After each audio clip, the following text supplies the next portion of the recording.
Hola, ¿cómo están? Mi nombre es Vanessa Arellano y hoy estamos con Manuel Sarmiento, que es candidato al Consejo de Bogotá y pues hoy en día también concejal de Bogotá. ¿Cómo estás, Manu? Hola Vanessa, un saludo a todas las personas que nos están viendo y un saludo muy especial a ustedes. Muchas gracias por la invitación. Yo sé que llevas muchos años en política, pero yo quisiera saber cuál es la lucha más reconocida que tiene Manuel Sarmiento y pues su recorrido en la lucha social.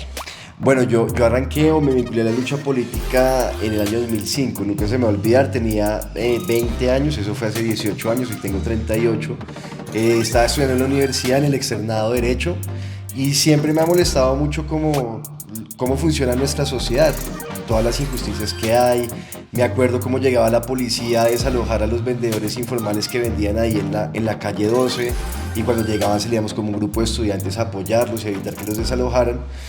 Y comencé a mirar cosas, yo estudiaba Derecho, entonces estudiaba las sentencias de Carlos Gaviria, que en ese momento era senador, y comencé también a ver en televisión los debates de Jorge Enrique Robledo, que él estaba en ese momento, era el principal opositor al gobierno de Uribe Vélez, y hacía o centraba su oposición en cuestionar y denunciar las implicaciones que traería para Colombia el Tratado de Libre Comercio con Estados Unidos. Me gustó muchísimo, busqué a estudiantes del externado que estuvieran vinculados ya al proyecto político de Robledo, afortunadamente los encontré y decidimos montar una serie de grupos estudiantiles en las universidades privadas. En el externado se llamaba Grita Juventud, en otras universidades privadas también.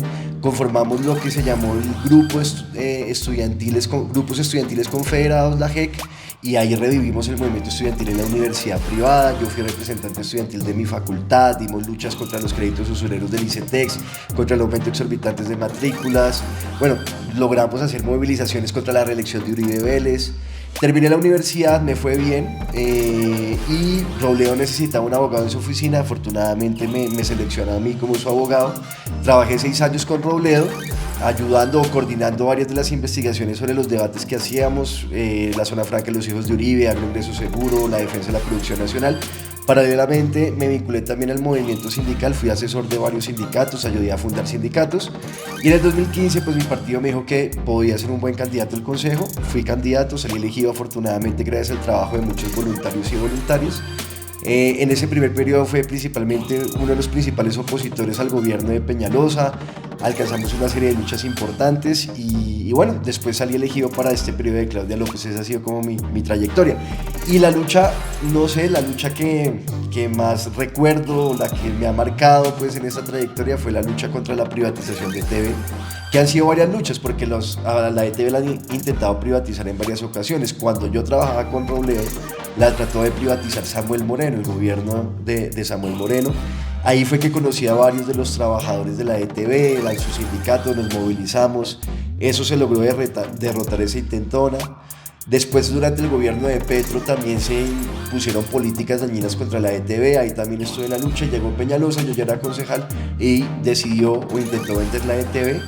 Entonces ahí arrancamos, yo madrugaba desde antes de ser concejal, me iba por todas las centrales madrugando, entonces lo hice también en ese momento, los trabajadores me conocían, motivando, apoyando al sindicato, logramos hacer buenas movilizaciones en la calle, afuera del consejo cuando estaban aprobando esa privatización, nos tiraban el ESMAD y hicimos un cabildo abierto, el primer cabildo que se ha hecho en la historia de Bogotá lo hicimos sobre ETV, le tocó ir a Peñalosa y a darle la cara a la gente y pusimos una demanda, una acción de nulidad contra la privatización que finalmente ganamos. Nunca se me va a olvidar cuando nos dieron las medidas cautelares, yo estaba en una sesión y me llegó la notificación al celular que nos habían dado las medidas cautelares, yo casi grito en la sesión, me fui corriendo a los juzgados y bueno, después ganamos la primera instancia, segunda instancia y logramos evitar la privatización. Creo que ha sido de las luchas más importantes en las que he estado.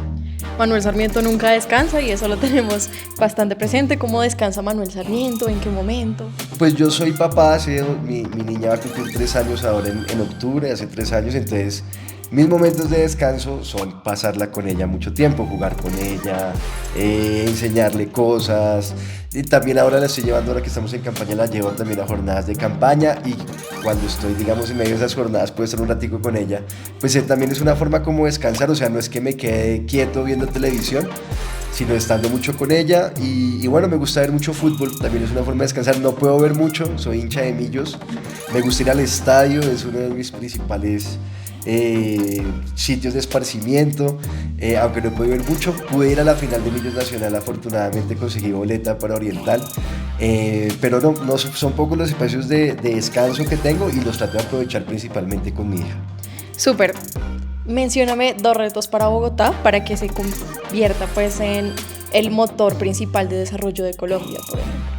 Bueno, Bogotá tiene un problema que es estructural de todo el país, es de su atraso económico. Tiene un enorme potencial, especialmente porque Bogotá sigue siendo el centro industrial del país.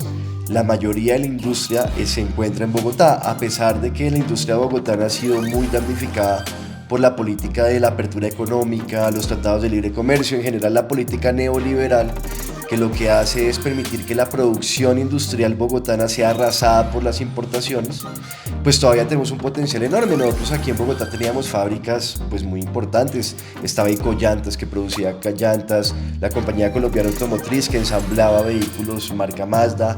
Todo eso desapareció, pero el sector industrial es fundamental para lograr que Bogotá sea ese motor de crecimiento económico, porque la industria es el sector económico de todos que más crecimiento genera, que más empleo formal que genera, que más riqueza genera. Por eso la revolución industrial es tan importante en la historia de la humanidad.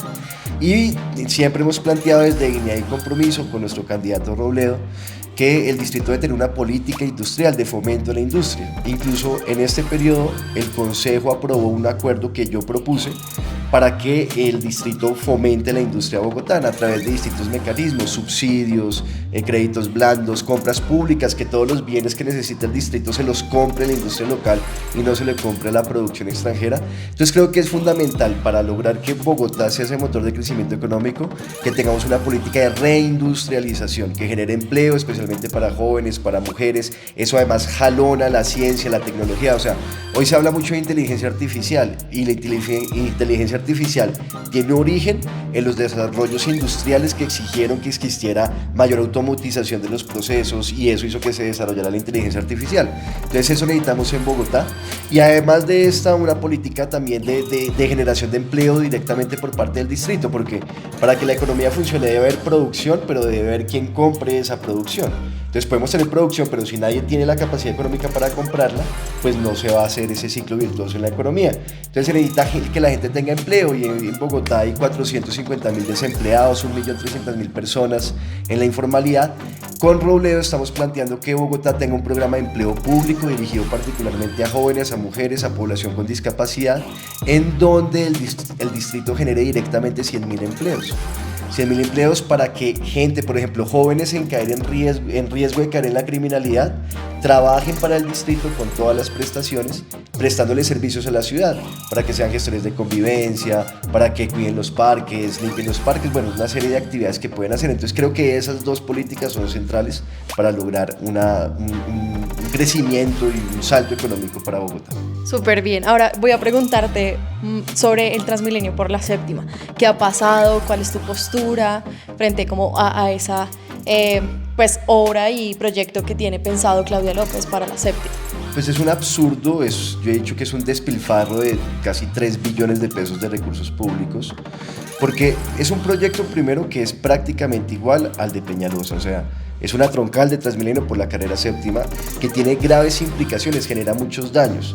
En primer lugar, la mayor congestión vehicular que se va a generar, porque entre la calle 100 y la calle 26 no va a haber carril para que los vehículos vayan del sentido norte-sur, o sea, ahí no va a poder ver vehículos. Entonces los vehículos que hoy se mueven por ahí van a tener que irse por otras vías. La alcaldía dice que no, que se van a ir por la 11, se van a ir por la Circunvalar y por la Quinta, que son vías que ya están supremamente congestionadas. Entonces esos vehículos en esas otras vías van a generar una mayor congestión. Va a haber una afectación grave a los comercios que quedan sobre la carrera séptima. Es un proyecto súper complejo, una obra faraónica, tiene como 2 puentes, 2 deprimidos, bueno, y eso va a hacer que ese proyecto se demore mucho, y pues reventarlas, destruir la séptima durante ese tiempo va a generar un impacto económico muy negativo. En tercer lugar, pues Claudia López está actuando con un nivel extremo de irresponsabilidad y de ilegalidad, porque quiere contratar la obra sin que se hayan terminado los estudios previos con los que se contrataron los diseños de detalle de la obra. Es como si yo fuera a contratar la remodelación de mi cocina sin saber qué le quiero hacer a la cocina y qué le tengo que hacer a la cocina, dónde están las redes del gas y toda esta cosa. Eso es lo mismo que quiere hacer Claudia López. La experiencia que ha tenido Bogotá cuando se hacen los proyectos de esta manera es desastrosa. Así se hizo el de Primavera 94 y duramos muchos años esperando que se terminara esa obra. Pero además, cuando uno plantea esto, la alcaldesa sale en un tono muy populista a decir que es que quienes se oponen a la séptima somos quienes defendemos a la élite bogotana de Rosales y que no queremos que las personas de los barrios populares de Usaquén como el Codito tengan un buen sistema de transporte público. Y esto es absolutamente falso, porque incluso en la troncal de la séptima no es una buena solución de movilidad para la gente de esos barrios populares. Es más, lo que proyecta la misma Secretaría de Movilidad es que ese Transmilenio prácticamente no va a movilizar pasajeros. Movilizaría entre 5.000 y 10.000 pasajeros hora sentido, que es como se calculan estas cosas. Y yo sé que eso no le dice mucho a la gente, pero para que tengan algo como comparar, en promedio o como mínimo una troncal de Transmilenio debería movilizar 20.000 pasajeros hora sentido. Este movilizaría solo la mitad. Y resulta que sí hay una alternativa para darles a estas personas y a la clase media de Usaquén y de Chapinero una buena solución de movilidad, que es hacer la intervención del corredor férreo del norte, que va por la carrera 9ª, que termina empatando además con la primera línea del metro. Esa intervención es la que se necesita para dar una solución de movilidad y no este absurdo que quieren hacer con el Transmilenio por la carrera 7. Bueno, una pregunta es dando como una invitación o tal vez algo que quieras decirle a los que nos están viendo. Bueno, una invitación, más allá de que voten, que ojalá voten por mí, yo soy el número 1 de la lista de Dignidad y Compromiso y con Robledo la alcaldía, es que era lo que decía antes, que tengan ese convencimiento de que luchar sí sirve. O sea, la historia de la humanidad es la historia de cómo las personas se han organizado y se han movilizado y han logrado transformar radicalmente las cosas que como funcionan en la sociedad. Yo siempre a los jóvenes les pongo el ejemplo de la independencia. Por allá en 1805 nadie se imaginaba que Colombia se pudiera independizar del principal imperio de ese momento, que era el Imperio Español, y fueron muchos jóvenes, o sea, los que llamamos próceres de la independencia.